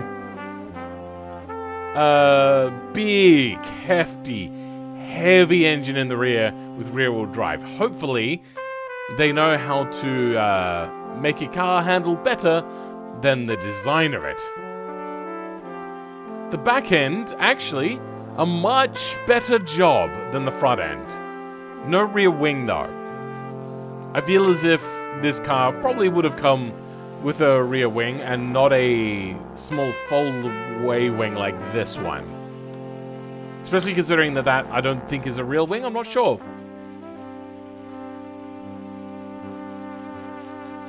Let's have a look at a Neo EP9. Apparently it looks like this car. Yeah, a little bit, but you see how, like, geometrically complex this is? So it's only really kind of the shape and the color. That would be about as far as I'd go there. The rear end, yeah, I see that a little bit more. I remember this one. I remember thinking that it was kind of a, I think they were rating the used parts bin for, BMW i8 parts. Rear is Ferrari SP9.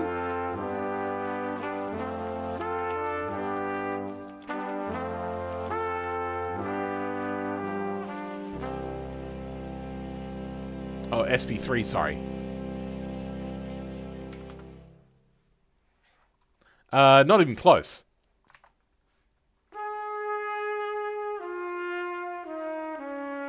Would you rather own a pet chicken or duck? Neither. The rear was designed first, lol.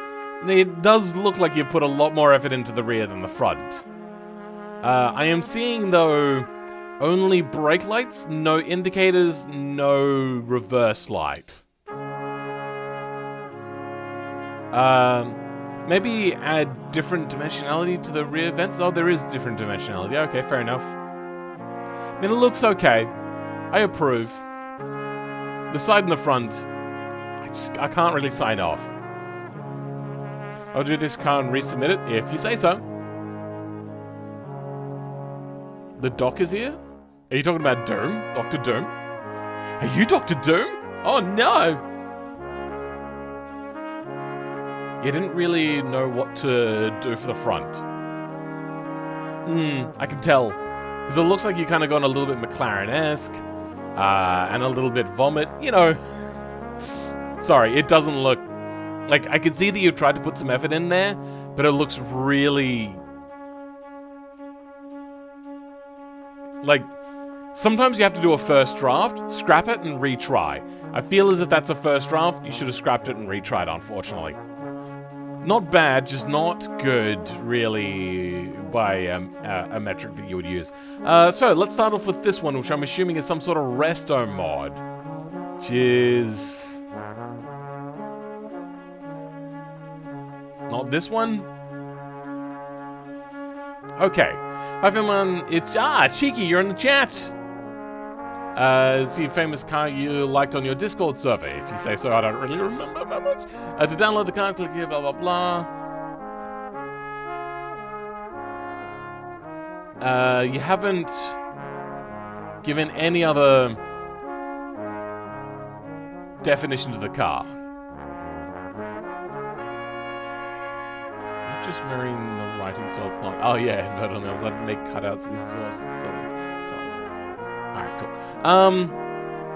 Yeah, I kind of wish you had to have given at least some sort of backstory. So I'm going to take it to Automation Test Track, because it's a muscle car. If it is actually a 1970s car, big F. There's so much wrong with this car. So far, makes it look like a Batmobile? I don't think so.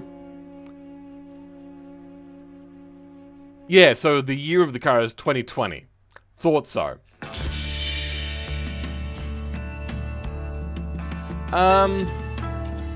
Wait, did this thing have carbon ceramic brakes? I can't remember.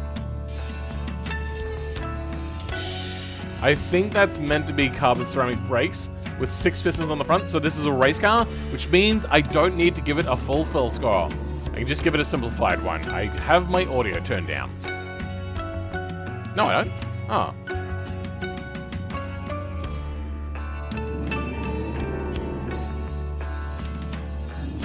My game is very quiet. Oh no, the music is actually quite loud. Maybe I'll turn the music down just a smidge.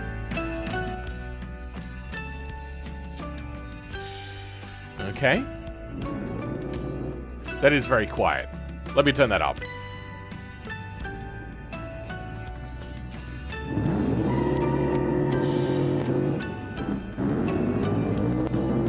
I think they've got custom engine sounds.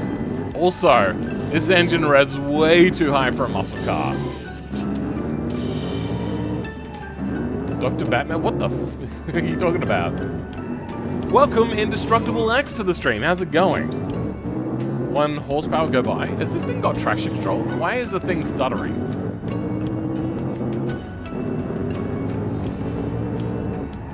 The sound of this engine is very peculiar as well. Maybe this car is just very quiet. It's also got ABS.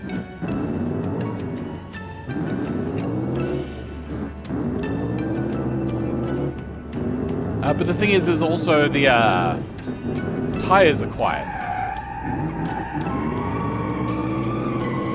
Yeah. It's very quiet indeed. So, what is happening to the gearbox? It's like doing a... Is it double clutching?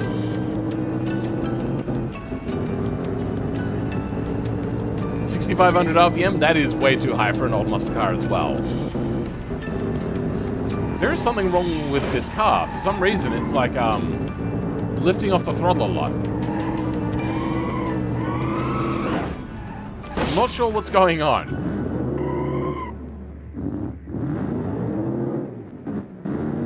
Do you see that? It's double shifting. Luca, restored? Are you the one that made this car? What was the name of the person?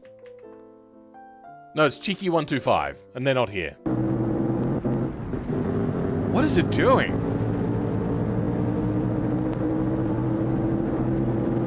The sound is ultra guttural. The engine, yeah, it does actually sound pretty nice. I feel the rear wing is like a little too wide for this sort of design, though.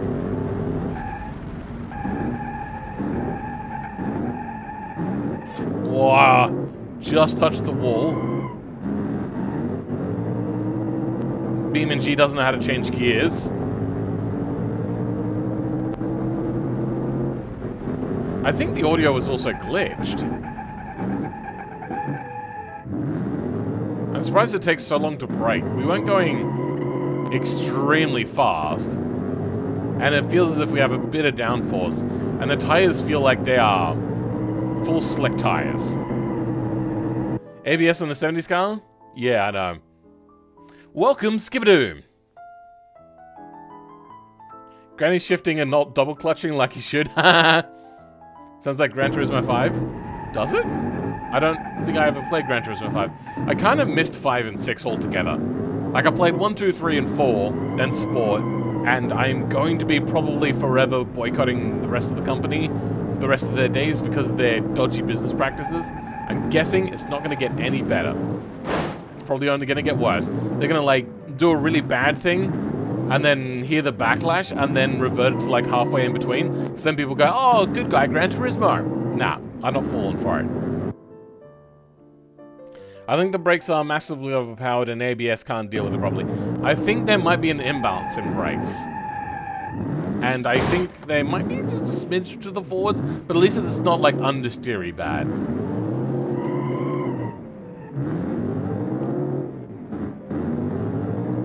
happening to the gear shifts? It doesn't do it for third gear, but it does for every other gear. Or it does like a double take on the shifting.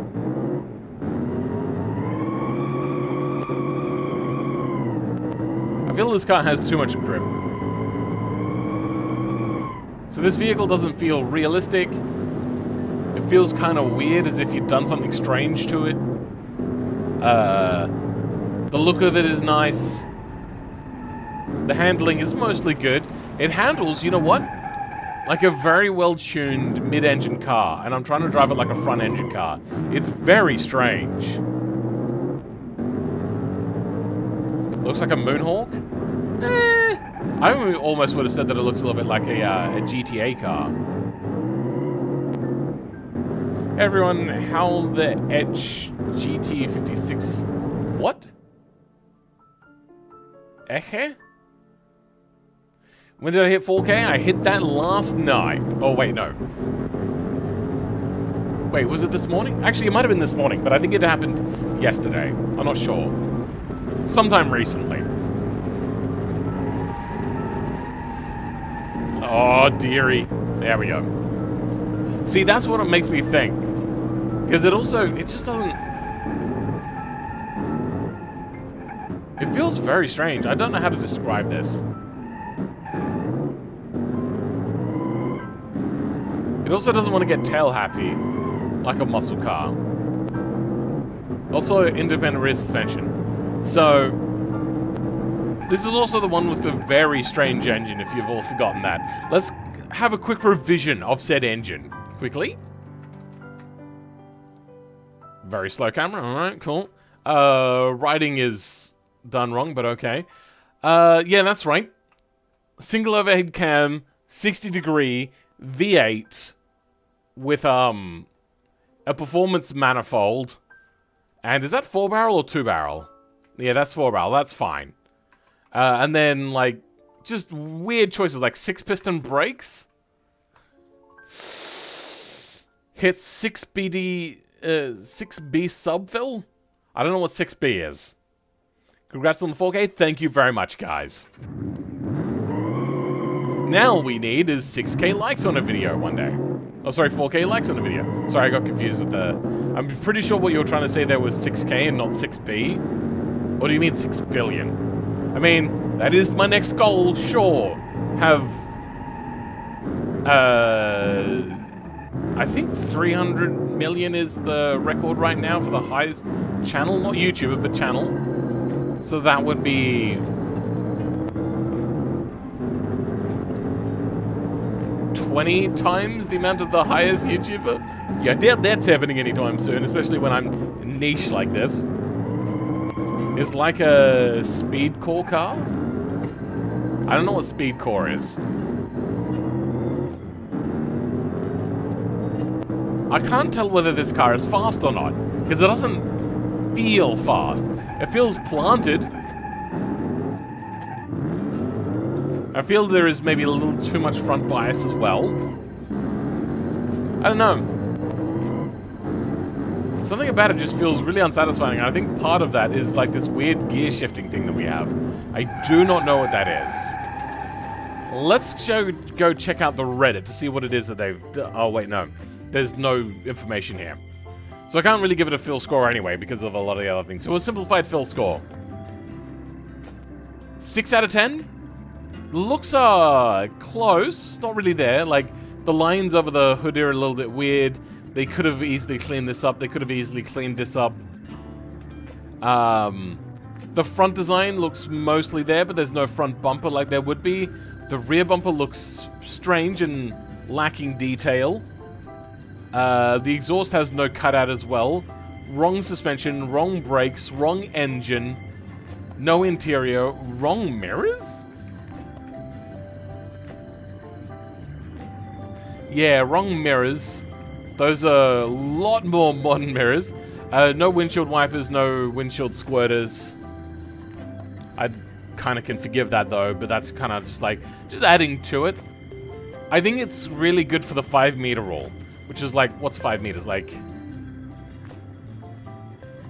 know, let's go like a 10 meter rule. Yeah, I feel that's about 10 meters. That looks really good from this distance if you're not paying a huge amount of attention. Looks really good. What if GTA sits in the 40s? Didn't Rockstar do an old school gangster game? I can't remember. Speed Core makes carbon fiber charges and other muscle cars. Okay. If you say so. But yeah.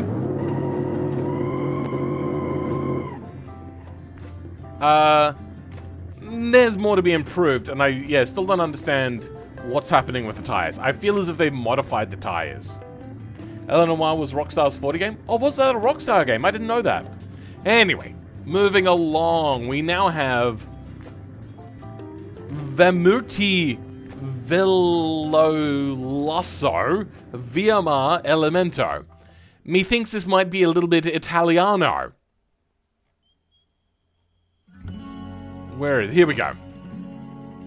Very, very Italian sort of name. This is this car with a new Elemento package. It adds 75 more horsepower and an aero package. It has twin turbocharged V10 making 950 horsepower. Probably too much with an over-complicated intake. $163,000. I feel that is underpriced. 4.6 liter V10. Automation test track 158. Though this car is still a work in progress. That's why the interior is unfinished. I just wanted to post this so you could rate the exterior design and test out the handling and brakes since I don't have Beam. P.S.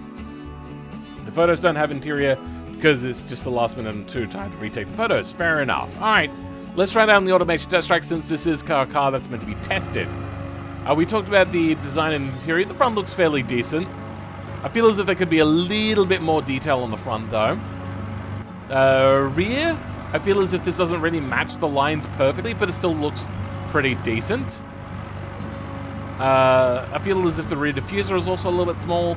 I feel that this thing, just on paper, has too much horsepower and too cheap. Sound Italian? A little bit, yeah. We have dual clutch. Alright. We'll leave ESC on at first. For a, what looks like a semi-race car. A little too wallowing. Maybe just go ahead, select race, and yeah, leave it at that. Understeer at moderate speeds.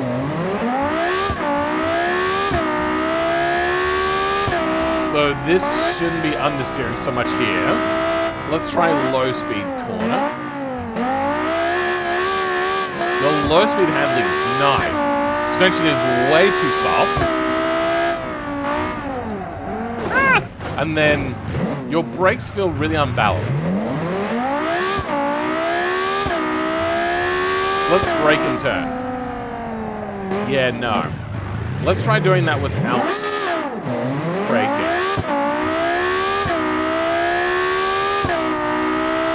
You know what? It feels better without braking, which means you have too much front bias on the brakes. I could tune that myself, but that's not the purview of this right now. Sounds like a tongue twister. It is a little bit like a tongue twister. You go forward, then rev up. Alright. Ooh, a little bit skatey there. I feel because this thing is really heavy, the power is probably fine. It is nearly 1,900 kilos, which now the horsepower is probably a lot more palatable. Because if this was a lightweight car with 1,000 horsepower, yeah, not so much, right?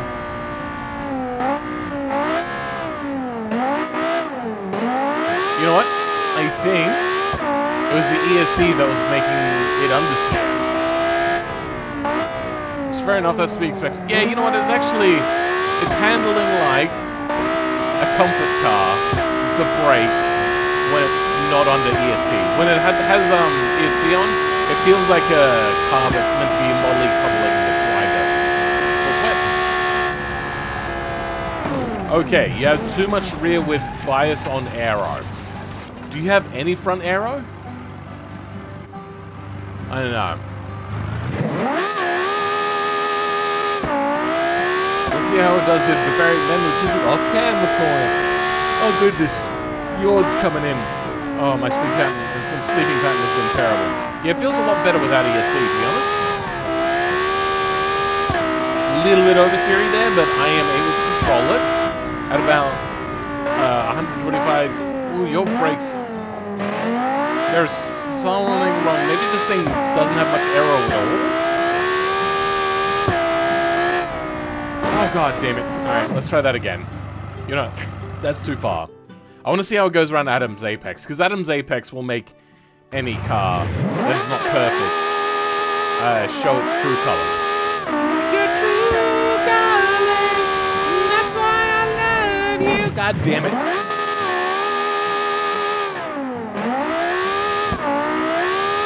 Alright, please, please. Okay, we're understeering around Popsicle, which is unfortunate. Understeer. And that puts us offline for Adam's apex. And then it wants to understeer a lot in Adam's apex. God damn it, go forwards. Then rev. Okay.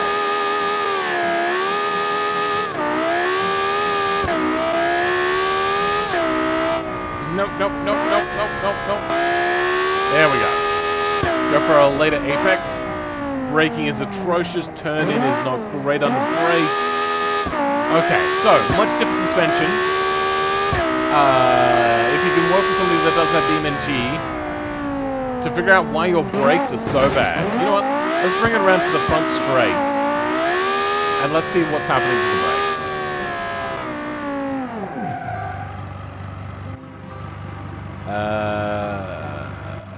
Let's bring up the UI app.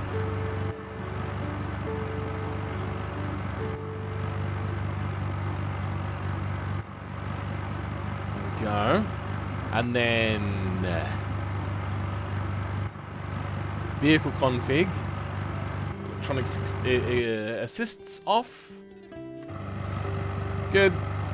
No more ABS. And let's do a little bit of a brake test. So yeah, your fronts are locking up a lot earlier than your rears.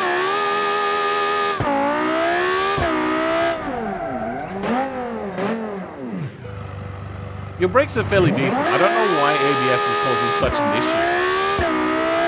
But yeah, just a little less on the fronts compared to the rear. Alright, underperformance braking, this thing sucks. Maybe we're going like really fast. What speeds are we doing? I mean, we're not going like really high speeds. Like very high speeds. What sort of tires do we have on here? Are they all terrains?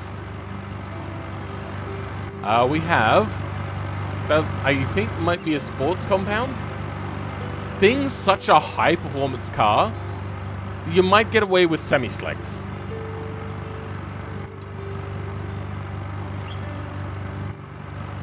I don't know what GT56 is. It sounds stupid.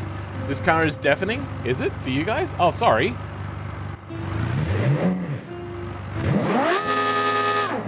Oh, shouldn't be. Weird. Let me go put the audio back then, since we're not testing that other car. Oh, right on 50, first try. Nice. Since you said it's a work in progress, I won't give you a full score. I'll let you finish off everything. Styling, pretty good. It's a little bit boring in this area. Your windshield wiper is on the windshield itself. This is kind of like an open palette or something, open canvas. You might put something there. The rest of it looks fairly good. Does it have a fuel door? Not by the looks of it. Yeah, so pretty decent. Probably different rear seats as well. 7.5 out of 10. It's not really a driving experience that is great right now. Do I know of that? Not in car from Argentina? Never heard of it. Alright, let's check it out.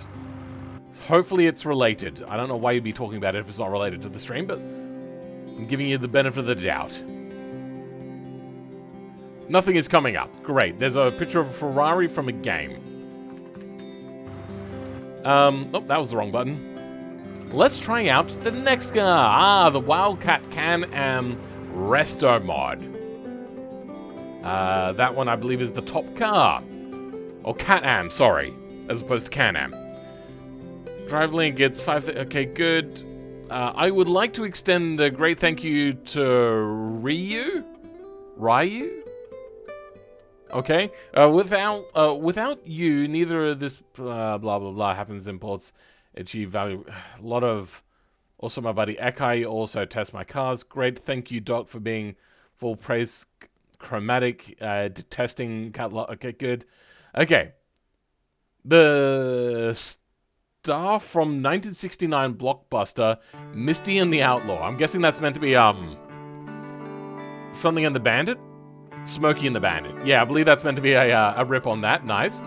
In 2019, American tuner and parts manufacturer 180 started offering extensive overhaul packages. This is more than an overhaul package. This is a, like, rebuild of the rear of the car. Anniversary of the cinema legend. Your overhaul project can include everything up to including overhaul of the entire chassis, work and suspension. I suppose when I hear package, what I think of is like, this is the stuff we're going to put on your car, not we're going to weld new bits to your car and remove bits from your car. I suppose, sure, a package can be like, we give you this work over package, as in we're going to do a lot of working over of this car. The specific model has received the highest package, $139,000. It's, Cat-Am. Creator notes. This is a resto model of my recently posted 1969 Egorega Wildcat. A link would have been great. It heavily leans on what Year 1 did in the 1970 Pontiac Trans Am a few years back, bringing in modern supercar standards for those who had the coin to spare. I would not post this car if it was basically the same. Never before have I gone so deep into suspension tuning, learning much about the values in beaming and getting the best results possible that I could. It drives great now, and I am very proud. No tire cheating, nice. And it involves a big learning process. And of course, there are all the visuals, hood, blah blah blah, overhaul, T-tops, modernization. This car definitely took as much time to make as the original did. Cat-Am is not entirely intended to be realistic because of how it is used. It is basically a race car, 600 horsepower plus 200 with NOS on semi-slicks. This is too light for all the features around 1300 kilo, produces too much downforce for the aero that it has. Okay, I didn't want to change neither the front nor the back. How much downforce do I think this thing is making? I'm guessing if this thing has like a full underbody.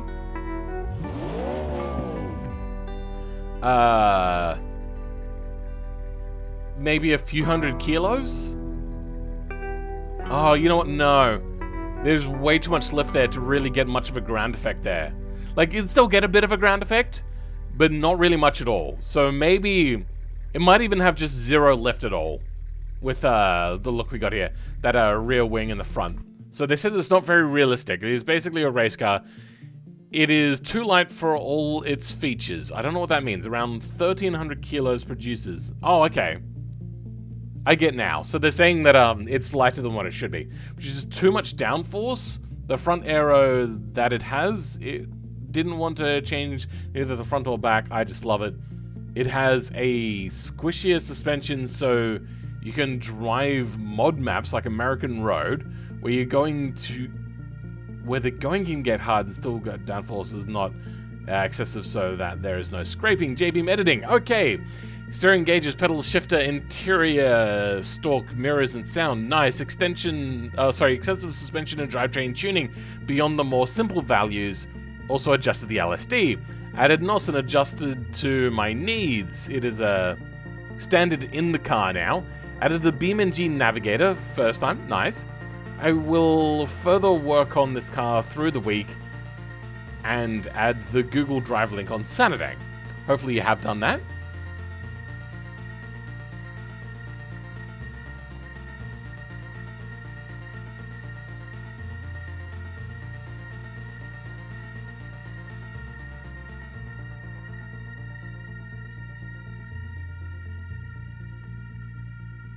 Thanks for releasing it, but if I understand correctly, Filmman does not take Google Drive files? What? I prefer Google Drive files.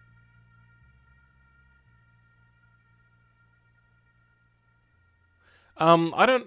Was I meant to take this version of it instead? I don't know. I'm very unclear as to what's happening. Curious tries to make this a 1969 car when the Firebird, Smokey, and the Bandit was 1977. Fair enough. The Wildcat. The precursor of 8 out of 10? What? As said, no error is unrealistic. You mean to have error is unrealistic? Sounds about right.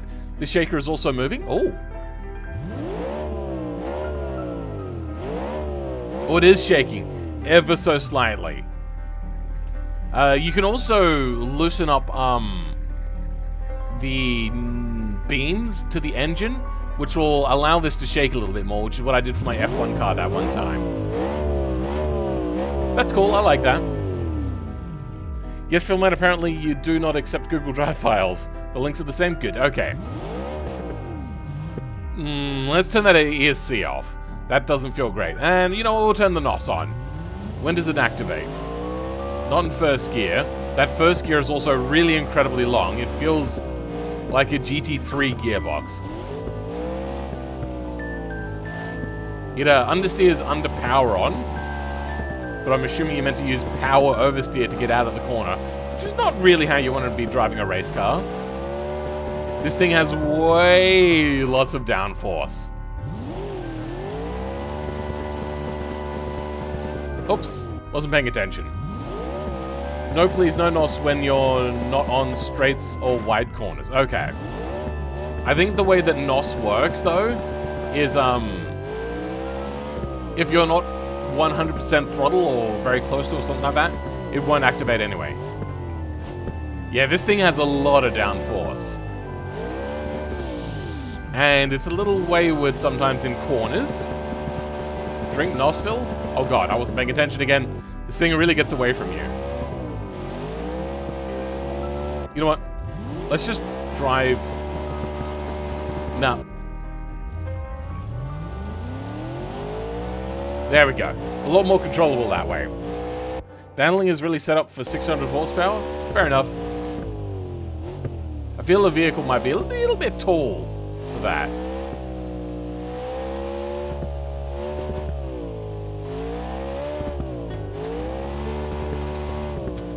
No.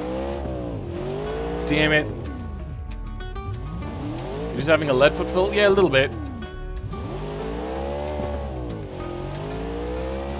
I was just hoping that the thing would be able to handle it. You know, have a little bit of toe in, which you would probably have with which you would most definitely have with 600 horsepower. On the rear, that is.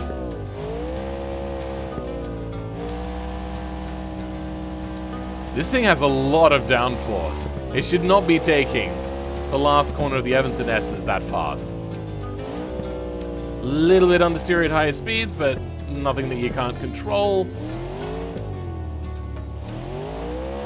Yay! Okay. Little bit too early on the throttle there. Also, I do have to say that I'm only going to be testing this for, like, however long I test it.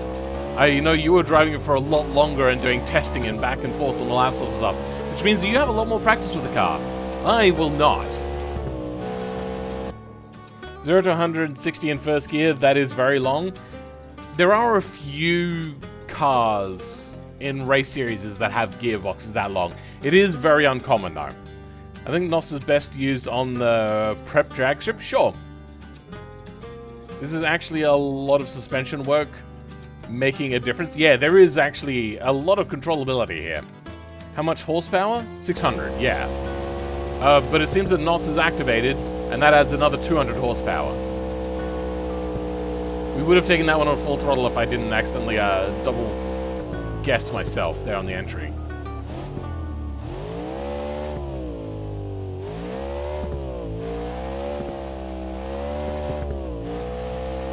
How much downforce does it make? You know, actually not that much by the looks of it. It's very grippy under brakes.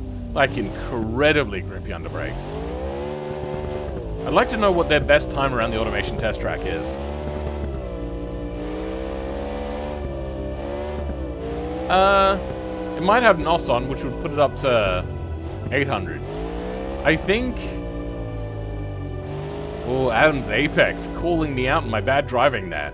Let's try that again, shall we? It feels like it's actually creating a lot of downforce. I don't really get it. Also, this thing should probably be aerodynamically limited to probably 160 miles per hour.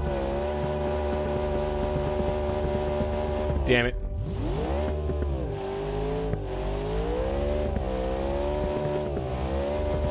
God damn it. Your gear shifts also feel very quick.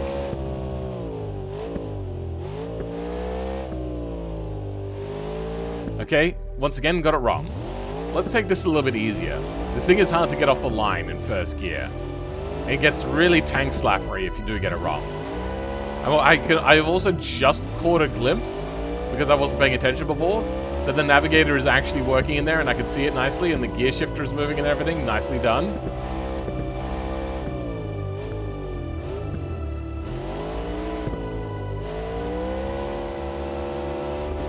Damn it. Damn it. Alright. So, Adam's Apex is a little bit tricky. It's the sort of thing you would have to practice for, but it feels as if it would do it at a decent speed. Oh god. Okay. That's what a lack of front aero will do for you. Just don't clutch dump. I'm using it automatically controlled, or I have a binary clutch. I don't have another option. As fast as off the line, just starting without revving, yeah, I've noticed. It is a lot easier to control as well. Lamb's Hope didn't like the car either. I feel as if the gearbox is a little bit long.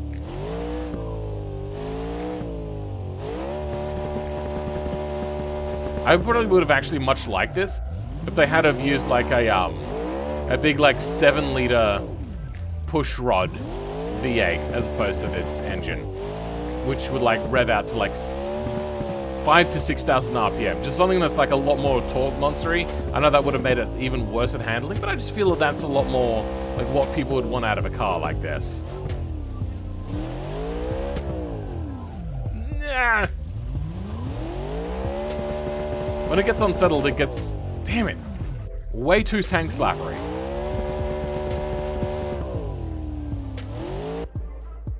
It is fast as, funny because I've seen it do 350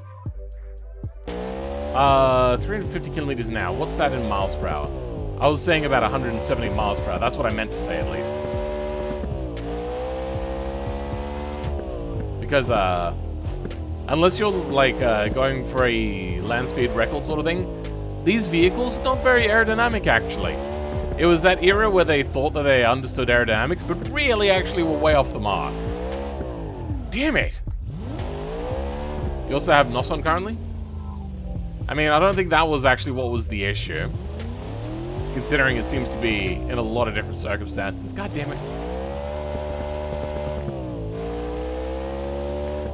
350 kilometers an hour is 218 miles per hour?